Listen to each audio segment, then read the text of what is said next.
Hi guys, welcome back to a new episode of Wake&Tech. Today in this video, I'm going to show you how you can add your payment method on Remitly's account. Keep watching the video till the end. To add payment method on Remitly, firstly go ahead and open your Remitly application. The home page of Remitly application will appear on the screen. Click on Manage button at the bottom right corner of the page and then tap on Payment Methods option. On the next page, tap on Add and then choose your payment method, whether it's card or bank account, and tap on it. Here I'm gonna go with card. Enter your card number, expiry date, security code, your card name, billing address, and tap on Save.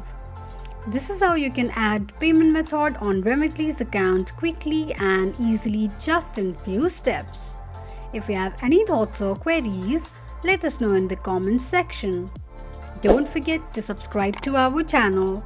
Also press the notification bell icon so that YouTube will notify you whenever we post a new video. I hope this video was helpful to you. Thank you so much for watching.